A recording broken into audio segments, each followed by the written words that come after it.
नमस्कार, cooking with निशिगंधामध्ये तुम्हा सर्वांचं खूप खूप स्वागत आहे. सो आज बनवला आहे नाचणीचा डोसा. तर हा डोसा कसा बनवायचा आहे तर चला पाहूया आणि व्हिडिओला सुरुवात करूया. तर नाचणीच्या डोशासाठी आपण घेतला आहे 1 वाटी नाचणीचं पीठ, पाऊण कप रवा आहे, एक छोटासा मीडियम साईजचा कांदा बारीक चिरून घेतलेला आहे, कोथिंबीर घेतली आहे स्वच्छ धुवून, थोडीशी मेथीची भाजी आहे स्वच्छ धुवून चिरून घेतलेली आहे, अर्धा चमचा जिरे पावडर आहे आणि 4 ते 5 मिरच्या क्रश करून घेतलेल्या आहे. तर आपण आता हे सर्व साहित्य मिक्स करून घेऊया. तर नाचणीचं पीठ ह्याच्यात मी ओतून घेतलेलं आहे. तर पाऊण कप आपण ह्याच्यामध्ये रवा ओतून घेऊया आणि अर्धी वाटी आपण दही घेऊया.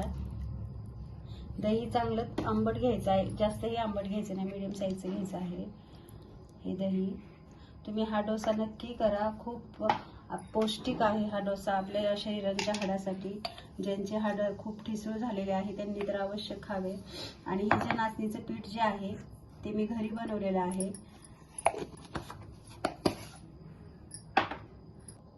तर चवीनुसार मीठ टाकलेलं आहे. तर आपण भाज्या टाकून घेऊया. मेथीची भाजी, तर नाचणी ही थोडीशी चवीला वेगळी लागते, त्यामुळे अशा भाज्या टाकून आपण ही पौष्टिक पराठा बनवूया. तर तुम्ही इतरही तुमच्या आवडीच्या भाज्या तुम्ही ह्याच्यामध्ये टाकू शकता. गाजर आहे, बीट आहे, टोमॅटो आहे. तर मी ह्याच्यामध्ये कांदा चिरून घेतलेला आहे छोटासा, तो पण टाकून घेऊया. जिऱ्याची पावडर, क्रश केलेली मिरची.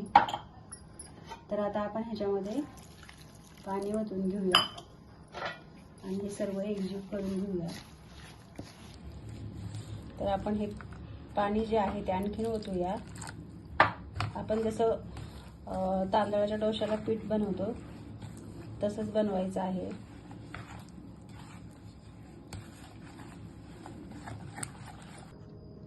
सो या कन्सिस्टन्सीमध्ये हे आपलं पीठ बनवून घ्यायचं आहे, तुम्ही पाहू शकता. तर आता हे आपण पीठ 15 मिनिटासाठी असं झाकून ठेवूया.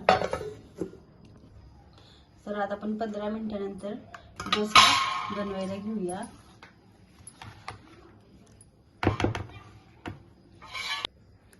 तर मी डोशाच्या तव्याला तेल जे आहे ते लावून घेतलेलं आहे आणि आता हे बॅटर आपण एका वाटीच्या सहाय्याने पसरवून घेऊया.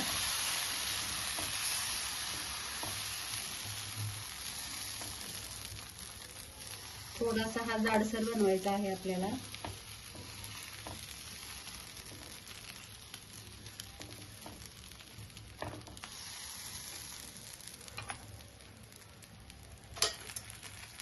तर आता आपण हा जो डोसा आहे तो आता पलटवून घेऊया. तर तुम्ही पाहू शकता किती छान असा हा डोसा झालेला आहे. तर तुम्ही हा डोसा नक्की करून पहा. चवीला अतिशय छान लागतो आणि खूप पौष्टिक आहे. लहानांपासून मोठ्यापर्यंत सगळ्यांसाठी हा पौष्टिक असा पराठा आहे हा डोसा.